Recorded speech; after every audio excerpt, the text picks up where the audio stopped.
최근 학교 내 총격 사건 등을 계기로 뉴욕시 모든 공립학교에서 교내 총격 발생에 대비한 학교 폐쇄 훈련이 실시됩니다. 미투 캠페인 확산과 함께 뉴욕시에서 성희롱 방지 교육 의무화 방안이 추진되고 있습니다. 영주권 취득을 위해 투자 이민을 선택하는 한국인들이 최근 크게 늘고 있습니다. 지난 18년 동안 KCC를 이끌어온 마계은 회장이 이선으로 물러나고 KCC가 전문 경영인을 영입합니다. 한 호주 관광객이 홍역에 감염된 상태에서 뉴욕을 관광한 것으로 밝혀져 주민들에게 홍역 바이러스 감염 위험이 경고됐습니다. 이상은 이 시각 주요 뉴스입니다. 시청자 여러분 안녕하십니까? KBN 뉴스입니다. 최근 플로리다주 파클랜드에서 발생한 고교내 총격 사건을 계기로 뉴욕시 모든 공립학교에서 교내 총격 발생에 대비한 학교 폐쇄 훈련이 실시됩니다. 빌 드블라지오 시장은 지난 주말 시청에서 기자회견을 열고 오는 3월 15일까지 1,800여 곳의 시내 모든 공립 초중고교에서 학교 폐쇄 훈련이 실시될 계획이라고 밝혔습니다. 학교 폐쇄 훈련은 총기 소지자가 건물 내에 있는 것으로 가정해 학생들이 안전하게 대피하는 연습을 하게 되며 교사들은 교실 밖의 학생들을 확인한 후 교실 문을 잠그고 불을 꺼 교실 내부가 보이지 않도록 하는 등의 훈련을 하게 됩니다. 뉴욕시 공립교는 1년에 4차례 학교 폐쇄 훈련을 실시하도록 돼 있지만 그동안 잘 지켜지지 않았었습니다.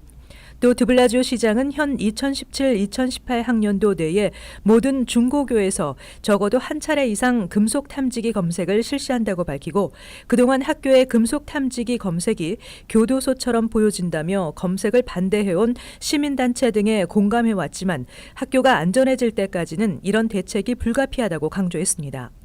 학생들에게도 교내에서 수상한 행동을 목격할 경우 즉각 신고해 줄 것을 당부했습니다. 한편 시장은 이날 근본적 안전 대책을 위해서는 강력한 총기 규제가 이루어져야 한다는 점을 강조했습니다. 한편 오는 3월 14일 전국적으로 실시될 예정인 총기 규제 강화 촉구 대행진에 동참하기 위해 결석하는 학생들에 대해서 시 교육국 차원의 처벌은 없을 것이라고 전하며 아울러 학부모들에게도 자녀들이 행진에 참여하기 위해 수업을 빠지는 것을 허용해 줄 것을 당부했습니다. 성폭력 고발운동 미투 캠페인이 전 세계적으로 확산되고 있는 가운데 뉴욕시에서 성희롱 방지 교육 의무화 방안이 추진되고 있습니다. 코리 존슨 뉴욕시 의회 의장이 직장 내 성희롱을 예방하기 위한 11개의 패키지 조례안인 뉴욕시 성희롱 방지 조례안을 추진하고 있다고 뉴욕타임즈가 보도했습니다.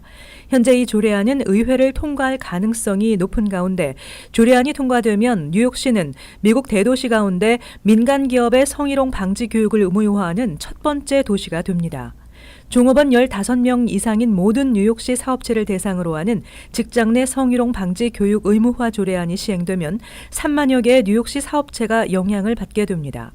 조례안에 따르면 성희롱 방지 교육은 강사나 시청각 교육 자료를 통해 실시하며 시인권위원회의 승인을 받으면 다른 형식으로도 가능하고 업체는 교육 의무 규정을 준수했다는 기록을 남겨야 합니다. 기업들은 또 성희롱의 구체적 예시와 신고할 관계기관 연락처 정보가 포함된 포스터를 직장 내에 게시해야 합니다. 또 잠재적 성범죄 위험에 대해 익명으로 공개할 수 있는 조사 시스템을 갖추도록 하는 내용도 포함됐습니다. 각 업체의 규정 준수 여부는 인권위원회가 감독하고 첫 번째 위반 시에는 $500, 두 번째 이후부터는 건당 최대 $2,000의 벌금이 부과됩니다. 주정부 차원에서는 이미 메인주와 캘리포니아주에서 이와 유사한 입법이 이루어졌고 뉴욕 주정부와 주의회도 성희롱 방지와 관련된 법안을 최우선 입법 과제로 두겠다고 밝힌 바 있습니다. 한국인들의 투자 이민 열기가 다시 뜨거워지고 있습니다. 영주권 취득을 위해 $50만 투자 이민을 선택하는 한국인들이 최근 크게 늘어나고 있습니다. 2018 회계년도 1분기에 투자 이민을 신청해 승인받은 한국인은 2017년도에 비해 무려 3배나 증가했다고 연방 국무부의 이민 비자 통계 자료에서 나타났습니다. 이 통계에 따르면 지난 2017년 10월부터 12월까지 3개월 동안 투자 이민을 신청해 승인받은 한국인은 118명으로 집계돼 전년도 같은 기간에 30명과 비교할 때 무려 3배가 급증했습니다. 또 현재 국무부 이민심사에 계류 중인 한국인의 투자 이민 신청만 278건인 것으로 확인돼 2018 회계연도에만 500명 이상이 투자 이민 영주권을 받게 될 것으로 추산되고 있습니다. 반면 이 기간 중국인의 투자 이민 승인은 16% 증가에 그쳤습니다. 그동안 중국인들의 압도적인 투자 이민 신청에 밀려 비교적 잠잠하던 한국인들이 다시 투자 이민에 관심을 보이고 있는 것은 취업 이민 등 다른 이민 경로가 갈수록 좁아지고 있기 때문이라는 것이 전문가들의 지적입니다. 특히 미국에 자녀를 유학 보낸 상류층의 경우 자녀들의 영주권 취득 경로로 투자 이민을 이용하고 있다는 지적도 나오고 있습니다. 투자 이민이 이처럼 늘어나고 있는 이유는 취업 비자 받기가 갈수록 어려워지고 있는 것뿐만 아니라 최근 의회의 개혁 주장에 따라 현재 50만 달러인 최소 투자금이 100만 달러를 넘길 수 있다는 우려 등에 따른 것으로 보입니다. 지난 18년 동안 KCC를 이끌어온 마계은 회장이 이선으로 물러납니다. 전문 경영인을 영입해 새로운 도약을 하겠다고 밝혔는데요. 신임 에리카 송 총괄 디렉터는 KCC 발전을 위해 최선을 다하겠다고 밝혔습니다. 보도에 지한샘 기자입니다. 지난 2000년 창립해 뉴저지 지역 한인 봉사단체로 성장해온 KCC가 다음 단계로 도약하기 위한 움직임에 나섰습니다.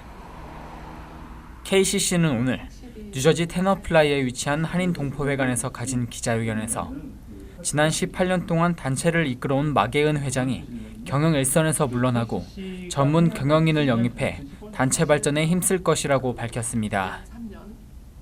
올해 초부터 일하기 시작한 에리카 송 총괄 디렉터는 지난 18년 동안 마계은 회장과 직원들이 일궈온 성과를 토대로 KCC 제2의 도약을 이뤄내겠다고 밝혔습니다.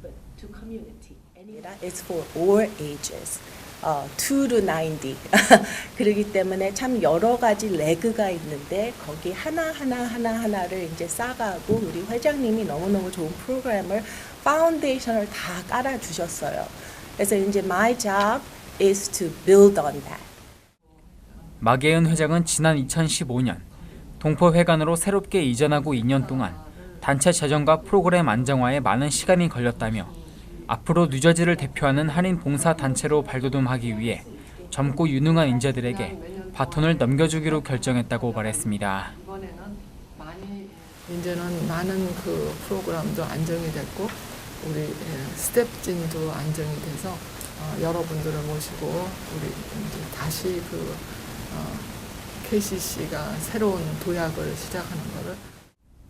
KCC는 현재 영어, 한국 역사, 미술, 썸머 캠프 등 어린이부터 노인에 이르는 다양한 교육 프로그램과 한국 문화 콘텐츠 제공 프로그램, 다양한 건강관리 프로그램이나 예방접종 등 지역 사회를 위해 다양한 서비스를 제공하고 있습니다. KBN 뉴스 지한샘입니다. 대뉴욕지구 강원도민회가 신임 회장 취임식을 개최했습니다. 김영환 회장은 강원도민들의 친목단체를 넘어서 한인사회에 봉사하는 단체로 발전시키겠다고 각오를 밝혔습니다. 계속해서 지한샘 기자입니다. 대뉴욕지구 강원도민회에 김영환 회장이 공식 취임했습니다. 지난 금요일 플러싱에서 열린 이 취임식에서 제14대 회장으로 임명된 김영환 회장은 장철동 전 회장으로부터 강원도민회기를 전달받고 강원도민회의 새로운 출발을 알렸습니다. 김영환 회장은 단순히 강원도 출신 이민자 간의 친목을 도모하는 단체를 넘어 한인 사회에 봉사하는 단체로 발전하기 위해 노력하겠다고 밝혔습니다. 이제 고향 사람들을 위해서 정말 뭔가 기쁨을 줄 수 있고 또 우리가 고향 사람들끼리 모여서 친목을 도모하는 단순한 단체가 아닌 참 동포 사회를 서로 연결하는 그 브리지 역할을 할 수 있는 그런 강원도민회로 거듭날 그런 생각을 가지고 있습니다. 행사에는 롱킴 뉴욕주 하원의원, 에드 브라운스타인 하원의원, 김민선 뉴욕 한인 회장 등 지역 정치인과 한인 단체장들이 참석해 강원도민회의 새 출발을 축하하고 그동안 단체 발전을 위해 헌신한 13대 임원진에게 격려의 박수를 보냈습니다. 김영환 회장은 미동부 한식세계화 추진위원 회장, 먹자골목 상인 번영회장을 역임하는 등 한인 사회와 지역 사회를 위해 오랜 기간 헌신해온 인물로 한국 내 불우이웃 청소년 초대, 장학금 수여, 지역 내 각 향후회와 관계 개선 등 한인 사회에 한 발 더 다가서는 강원 도민회가 되기 위해 활동할 예정입니다. KBN 뉴스 지한샘입니다. 한인 학생들이 많은 퀸즈 플러싱 25학군이 비교적 안전한 학군으로 나타났습니다. 뉴욕주 700개 학군 중 161번째로 안전한 것으로 나타났습니다. 2018년 뉴욕주 내 가장 안전한 학군 순위에서 36,693명이 재학 중인 플러싱의 25학군이 총점 B+를 받아 161위를 기록했다고 학교 리뷰 사이트 니체가 발표했습니다. 뉴욕시에서는 스태튼 아일랜드의 31학군이 4위로 가장 안전한 곳으로 나타났고 뉴욕주 전역에서는 웨스트 세네카의 오차드 팍 센트럴 학군이 가장 안전한 것으로 나타났습니다. 이 밖에 한인 밀집 지역으로는 그레인넥 학군이 52위, 롱아일랜드 매나셋의 유니온 프리 학군이 133위를 기록했습니다. 니체는 응급상황 대처 사이드, 학군이 위치한 지역의 범죄율, 학교 내 마약이나 음주 사고율, 보안 검색대 여부 등을 토대로 순위를 정했다고 밝혔습니다. 한 호주 관광객이 홍역에 감염된 상태에서 뉴욕을 관광한 것으로 밝혀졌습니다. 뉴욕시 보건국은 주민들에게 바이러스 감염 위험을 경고했습니다. 최근 뉴욕을 방문한 호주 남성 여행객이 전염성 높은 홍역에 감염된 채 호텔과 여러 여행지를 방문했다며 다른 방문객들도 홍역 바이러스에 노출됐을 수 있다고 뉴욕주 보건국이 밝혔습니다. 이 여행객이 머무른 기간은 2월 16일부터 21일까지로 맨하탄 웨스트 71가에 위치한 라 퀸타 인과 브루클린 소재 베스트 웨스턴 호텔에서 묵었고 메트로폴리탄 뮤지엄, 뉴욕주 패터슨에 위치한 워치타워 센터 등을 방문한 것으로 알려졌습니다. 주 보건국은 의료진들에게 홍역 의심 사례가 발견되면 해당 지역 보건국에 보고할 것을 요청했습니다. 홍역은 전염성이 강한 호흡기 질환으로 가벼운 접촉으로 감염될 수 있으며 약 10일간의 잠복기를 거쳐 발열, 발진, 눈의 충혈과 눈물, 기침, 콧물 등의 증상이 나타나며 장기적인 손상을 끼칠 뿐 아니라 사망에 이를 수도 있습니다. 뉴저지주에서 마약성 진통제 등 약물 남용으로 인한 사망률이 크게 급증하고 있습니다. 지난 2016년 한 해 동안 뉴욕주에서 약물 과다 복용으로 인해 총 2,221명이 사망했다고 검찰이 발표했습니다. 2015년 사망자 수에 비해 무려 40%나 급증한 수치입니다. 카운티별로는 에섹스 카운티와 오션 카운티의 사망자 수가 253명으로 가장 많았습니다. 한인 밀집 지역인 버겐 카운티도 99명이 약물 과다 복용으로 사망하면서 뉴저지주에서 세 번째로 사망자 수가 많은 곳으로 나타났습니다. 특히 헤로인이나 몰핀 등의 마약성 진통제보다 최대 50배가 더 강력한 합성 오피오이드 펜타닐에 인한 사망자가 늘고 있는 것으로 조사됐습니다. 펜타닐로 인한 사망자 수는 818명으로 2015년에 비해 2배가 증가했습니다. 라과디아 공항이 항공편 취소 비율이 높은 공항 순위 1위를 기록했습니다. 뉴욕과 뉴저지주 공항이 항공편 취소 비율이 높은 공항 전국 5위 안에 모두 들었습니다. 지난해 라과디아 공항은 항공편 취소 비율이 3.23%로 총 항공편 93,326건 중 3,018건이 취소돼 전국 1위로 나타났습니다. 2017년 라과디아와 존 F 케네디, 뉴아크 공항이 항공편 취소 비율이 높은 공항 순위 탑 1, 2, 3위를 기록했다고 insuremytrip.com이 발표했습니다. 라과디아 공항은 항공편 지연 비율에서도 전국 평균 18.14%를 넘는 21%를 기록해 이는 항공편 5건 중 1건이 지연된 셈입니다. 4위인 뉴아크 공항은 총 항공편 11만 5,968건 중 2,982건이 취소돼 2.57%, 그 뒤를 이어 5위인 JFK가 9만 4,054건 중 2,076건의 취소로 2.2%를 기록했습니다. 한편 지난해 항공편 취소 건수가 가장 많았던 곳은 애틀랜타주 하츠필드 잭슨 국제공항으로 5,419건을 기록했습니다.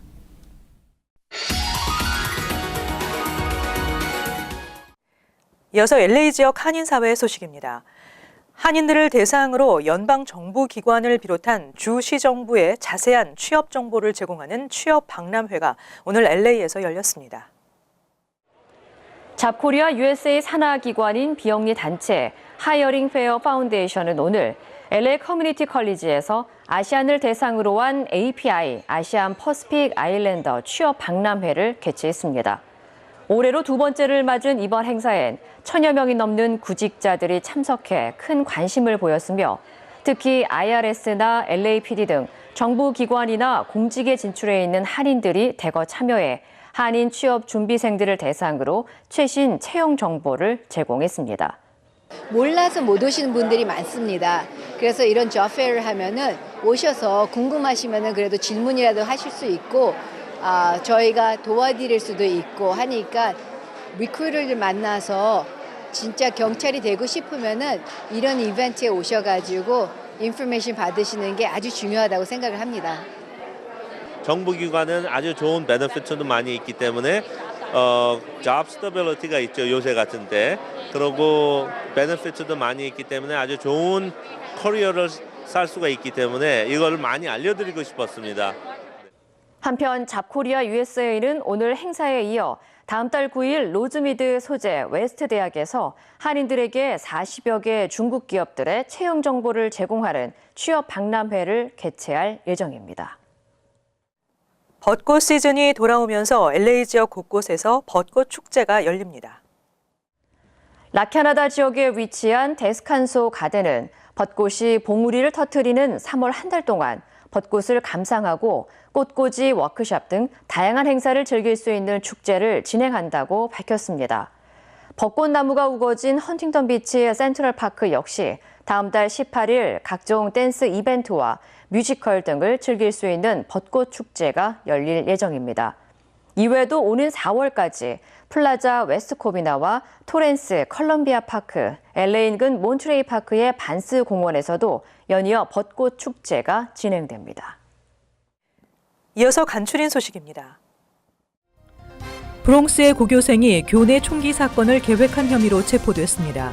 15세 남학생은 지난해 12월 수차례에 걸쳐 소셜미디어에 자신이 왕따를 당하고 있으며 자신을 괴롭힌 구부들을 총으로 쏘겠다는 글을 남겼습니다. 이 남학생은 이후 실제 온라인을 통해 총기 구매를 시도했던 사실이 드러났습니다. 이 학생은 현재 테러 위협 등 중범죄 혐의가 적용돼 기소된 상태입니다. 퀸즈 지역의 모든 우체통이 절도 방지용 우체통으로 교체됩니다. 그레이스맥 연방 하원 의원은 최근 지역 주민의 수표 도난 사건 등이 발생함에 따라 지난 2일 연방 우정국에 서한을 보내 기존의 우체통을 절도 방지용 우체통으로 바꿔줄 것을 요청한 바 있습니다. 절도 방지용 우체통은 절도범이 우편물을 쉽게 꺼내지 못하도록 설계됐습니다. 플러싱 먹자골목 150스트리트과 41에비뉴 교차로에 정지 표지판과 횡단 보도를 설치하는 방안이 추진됩니다. 론킴 뉴욕주 하원 의원은 퀸즈보로의 150스트리트과 41에비뉴가 교통사고 다발 지역으로 주민들의 안전을 위협한다며 스탑사인과 횡단 보도 설치를 요청했습니다. 김 의원은 또 먹자골목 내 부족한 주차 공간 문제 개선 방안도 함께 촉구했습니다. 왕따 피해로 자살한 뉴저지주 고교생의 유족이 학군으로부터 62만 5천 달러의 합의금을 받게 됐습니다. 2012년 모리스타운 고교 9학년생이던 레논 볼드윈은 학생들로부터 폭행, 절도, 위협 등을 당해 자살했고 볼드윈의 부모는 학군의 책임도 있다며 지난 2014년 소송을 제기했습니다. 학군 측은 62만 5천 달러의 보상금을 지급하기로 합의했으나 책임 인정이 아닌 불필요한 소송을 끝내기 위한 합의라는 입장인 것으로 알려졌습니다.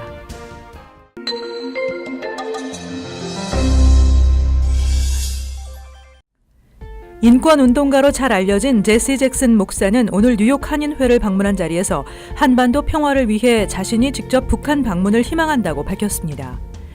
에드워드 브라운스타인 뉴욕주 하원 의원을 위한 한인사회 기금 모금 행사가 지난 23일 리즈마 ESL 스쿨 퀸즈 캠퍼스에서 열렸습니다.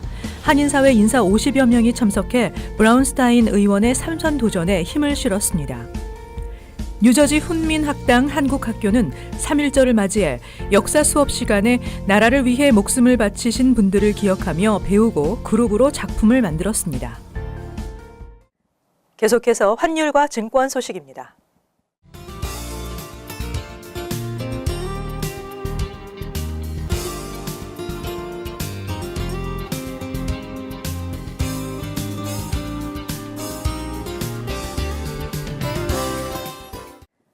끝으로 날씨 전해드립니다.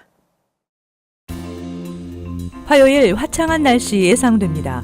낮 최고 화씨 55도, 섭씨 영상 13도, 밤 최저기온 38도, 섭씨 영상 3도. 수요일은 대체로 맑겠습니다. 목요일은 흐리고 오후에 비가 예상됩니다. 이상으로 KBN 뉴스를 마칩니다. 시청해주신 여러분 고맙습니다.